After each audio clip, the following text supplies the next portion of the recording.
selain meminta klien Regina Tunggal dibebaskan, tapi kemudian kita juga meminta supaya ada penetapan tersangka baru oleh majelis hakim. Kami juga minta supaya saudara Marvin Kadiam itu ditetapkan sebagai tersangka oleh majelis hakim. Karena apa? Kami yakin klien kami tidak terbukti. Dan itu sesuai fakta persidangan. Majelis hakim yang mulia bisa menilai secara arif dan bijaksana. Kami bukan cari apa-apa, tapi hanya kami cari keadilan yang sebenar-benarnya.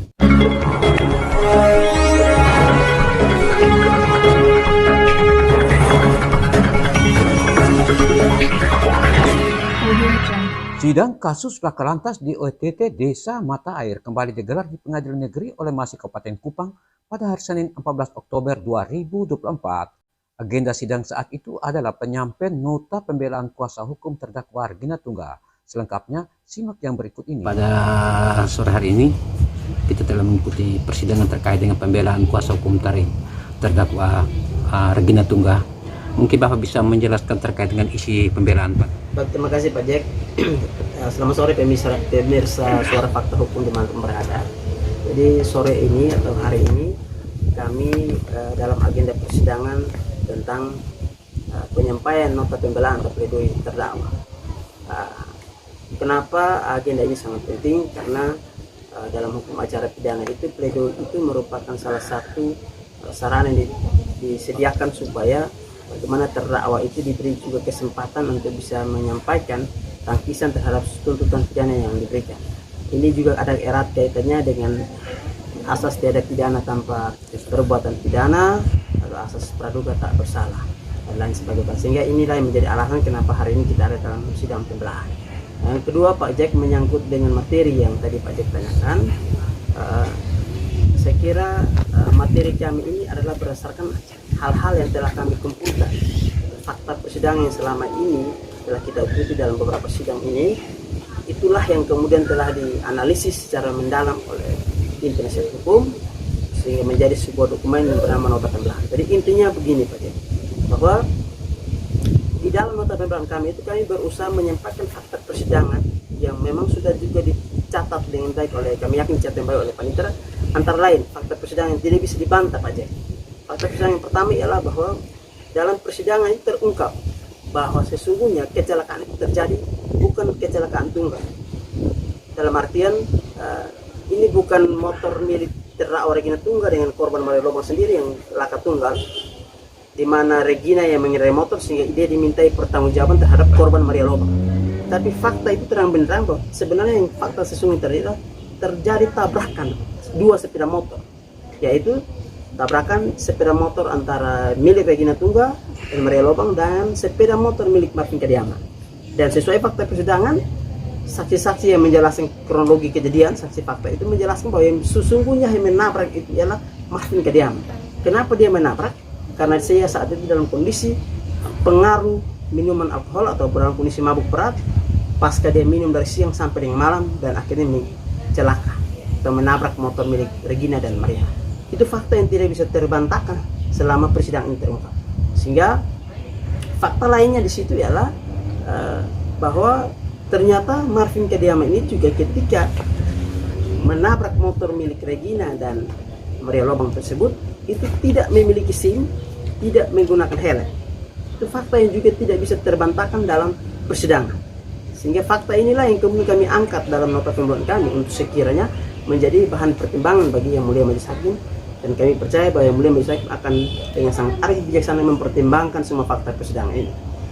Dengan berdasar pada fakta persidangan yang tadi kurang lebih kami sampaikan tadi Pak Jack, kemudian akhirnya ketika masuk dalam analisa yuridisnya, semua fakta itu ketika kita bawa untuk dianalisis ke dalam unsur pasal yang didakwakan kepada klien kami terdakwa Regina Tunggal, yakni pasal 310 ayat 2 dan ayat 3 Undang-Undang Lalu Lintas. Kemudian ternyata bahwa salah satu unsur khususnya mengenai yang mengakibatkan, yang kira-kira lainnya mengakibatkan orang lain mengalami kecelakaan dengan luka berat dan luka ringan tersebut ternyata tidak bisa dipertanggungjawabkan terhadap diri terdakwa. Kenapa? Karena sesuai fakta persidangan tadi saya katakan bahwa yang menabrak itu bukan Regina, tapi Marvin lah yang menabrak motor milik Regina dan Maria Lobang. Dan itu diperkuat dengan fakta persidangan Pak Jack, di mana posisi luka dalam hal ini yang dialami oleh saksi Maria Lobang itu kaki yang patah itu kaki bagian kiri. Artinya karena waktu itu posisi kendaraan kami itu dari jalur Tarus menuju OTT, lajur kiri begini, sehingga wajar kalau kemudian ditabrak oleh saudara Marvin yang berlawan arah itu menabrak sehingga kaki kiri itu yang kena benturan. Ini fakta yang tidak bisa terbantahkan, artinya tidak bisa lagi dimintai pertanggungjawaban kepada Regina, seolah Regina yang bertanggung jawab dan Regina tabrak atau karena kira lain mengakibatkan Maria patah kaki. Tidak. Ini penyebab utama yang bisa dipercaya dan dipertanggungjawab dalam fakta persidangan adalah bahwa karena tabrakan itu, jadi bukan karena kira lain Regina membawa motor. Itu satu hal yang sangat substansi, sehingga kemudian itulah yang menjadi alasan kami sebagai penasihat terdakwa Regina Tunggal dengan berkata hati dan keyakinan kuat kami menyatakan bahwa unsur dalam tuntutan pidana yang disampaikan penuntut umum terhadap klien kami tidaklah terbukti secara sah dan meyakinkan. Sehingga dalam nota pembelaan kami Pak Jack, setelah kami sudah sampai pada kesimpulan bahwa ini unsur pasal tidak terbukti secara sah dan meyakinkan, maka tentu konsekuensinya di nota pembelaan kami meminta untuk klien kami dibebaskan dari segala tuntutan pidana dan juga dari segala dakwaan. Sehingga itulah substansi pembelaan kita sore hari ini Pak Jack. Kalau saya dari tim penasihat hukum Regina ya, fakta persidangan jelas ya. Seperti tadi disampaikan oleh Pak Amos, ada 6 hal yang menjadi pembuktian kami, itu semua sudah terungkap di persidangan. Jadi apa yang tadi Pak Amos sampaikan bahwa kenapa kami minta bebas, karena memang pasal yang dipakai oleh penuntut umum itu tidak bisa dibuktikan. Kenapa? Saudara saksi Marvin sendiri, dia mengakui bahwa dia sendiri mengendarai kendaraan itu tidak punya SIM, tidak pakai helm. Dan saksi Vicky juga menjelaskan dia tidak pakai rating atau lampu sen. Itu tidak bisa dibantah karena dia mengakui sendiri dalam persidangan. Lalu saksi Vicky juga mempertegas bahwa yang tabrak itu adalah saudara saksi Marvin Kadiama. Kalau saudara Vicky tidak menghindar, pasti tabrakan itu terjadi dengan saudara Vicky. Lalu saudara Marvin itu dia masih menoleh, dia melihat saudara Vicky juga menoleh. Lalu saudara Vicky itu berhenti. Pada saat berhenti itu dia menoleh, itu dia maju kembali, itulah terjadi tabrakan. Itu yang dijelaskan oleh saudara Vicky. Ini memperkuat. Jadi selama ini orang beranggapan bahwa saudara Tina Regina Tunggal itu yang menabrak, ternyata dalam fakta persidangan terungkap jelas di situ. Saudara Vicky itu adalah saksi fakta. Jadi kalau kita lihat, saya tidak mau bilang ada rekayasa ya, tapi kalau kita mau melihat bahwa sejak dia keluar dari kios itu dia sudah ambil lajur kiri, itu lajurnya saudara Vicky dan Regina Tunggal. Itu jelas itu kalau kita lihat dari skate TKP. Jadi ada di lajurnya Vicky sama Regina Tunggal. Karena hampir ditabrak itu, maka mereka menyimpang ke kanan. Tapi itu pun tidak bisa menyelamatkan. Vicky bisa selamat, tapi Ina tidak bisa. Itu jelas itu. Maka apa yang kami minta sebagai tim kuasa hukum dari Regina Tunggal, seperti yang tadi Pak Amos, kita minta bebas itu karena fakta persidangan, bukan kita minta sesuka hati, ya. Tapi ini fakta persidangan yang menjelaskan, karena pelaku juga dia mengakui sendiri bahwa dia punya kelemahan. Nah, kemarin itu kan dia sendiri mengatakan bahwa saudara Marvin mengatakan bahwa dia tidak mengemudi kendaraan tidak mabuk. Sementara korban Maria Lobang sendiri menjelaskan bapaknya minta maaf karena Marvin bawa kendaraan dalam keadaan mabuk. Lalu saksi 3 orang yang kami bawa itu dia minum dari pagi sampai jam 8:30 Malam. 8:30 malam. Iya.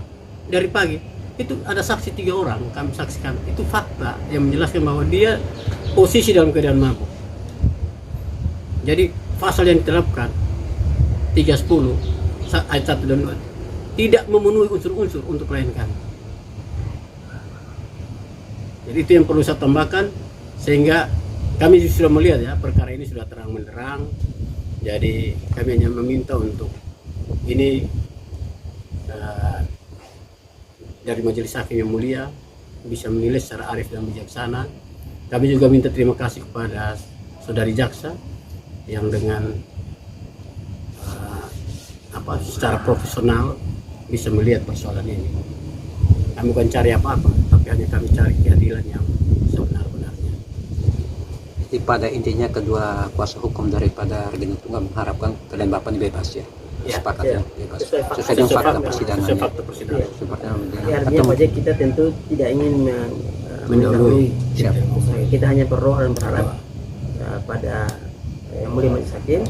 Tentu kita sangat mempercayai bahwa majelis hakim sudah mengikuti persidangan secara baik, sehingga kami yakin mereka akan memberikan keputusan yang benar-benar adil untuk klien kalian, dan juga tidak hanya untuk klien kami tapi untuk semua, itu menegakkan kebenaran dan keadilan. Ada satu hal lagi yang saya tambahkan yang menarik dalam pembahasan kami hari ini adalah kami kemudian dalam tim itu ada satu poin yang menarik itu adalah selain meminta saudara kami, klien kami Regina Tunggal dibebaskan,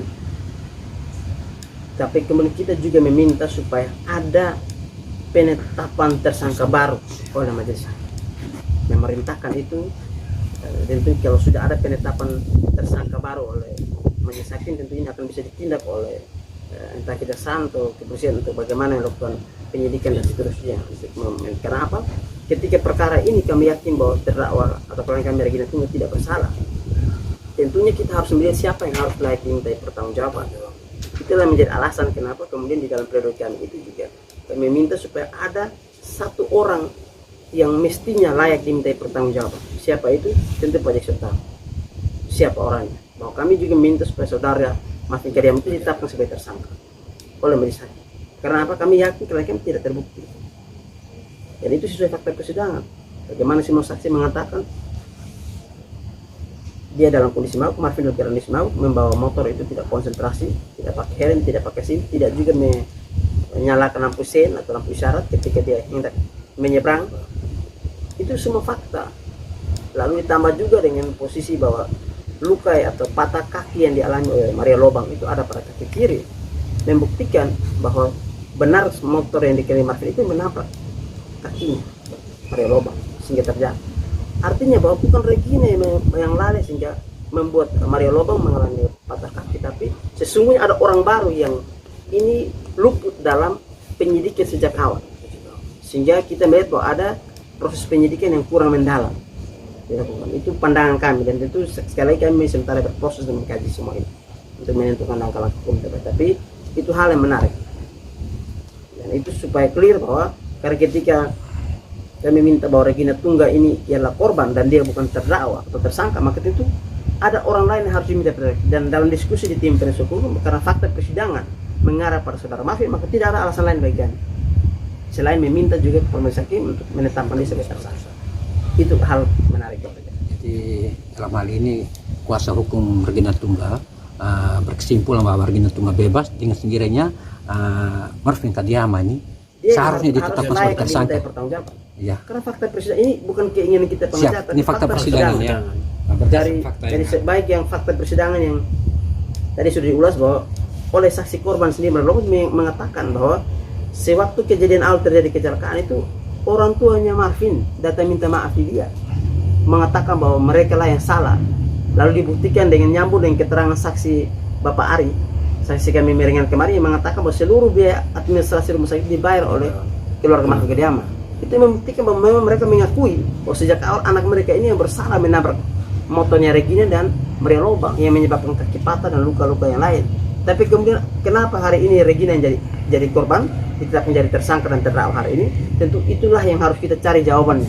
Tapi yang pasti bahwa secara kasat itu membuktikan ada penyelidikan yang tidak secara profesional dilakukan oleh penyidik Satlantas Polres Babang, Polres Kupang. Ini yang akan kita telusuri. Kira-kira begitu Pak Jack. Terima kasih Pak Amos dan Pak Ubed. Semoga apa yang diharapkan bisa ya, pembelaan ya.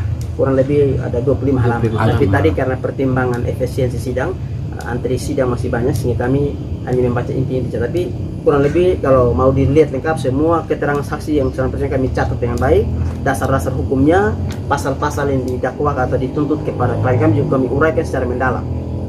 Fakta persidangan kita analisa, lalu kita bawa kepada unsur pasal lain kemudian kita analisa dan sampai pada kesimpulan bahwa ternyata betul klien kami tidak terbukti secara sadar itu dan harus dibebaskan oleh karena Semoga semua apa yang disampaikan kita oleh berdoa Pak Jack semoga kuasa bisa hukum ini hasil. bisa menjadi perhatian daripada Terima majelis kasih. hakim dalam Itu memutuskan doa kita perkara ini. Terima kasih. Terima kasih.